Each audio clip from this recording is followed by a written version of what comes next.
ఏంట్రోయ్ నిప్పులాంటి మనుషులు ఎన్టీఆర్ అనుకున్నావా? రోజు నాకు ఒళ్ళు పట్టే మాలిషోడు చెయ్యేసినట్టు సమ్మగా ఉంది. రాయ్ వెళ్ళి మీ కమిషనర్ కి చెప్పు, పావుకి నాదస్వరం ఊదుతున్నాడని.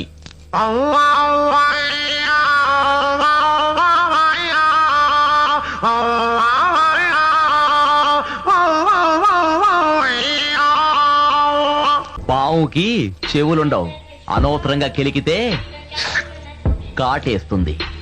నేను పావు లాంటి వాణ్ణి.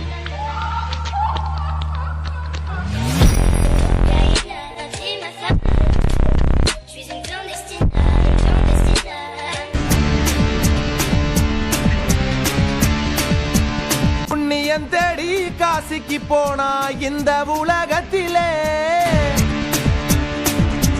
நெஞ்சு துடிக்குது ஜெமினி ஜெமினி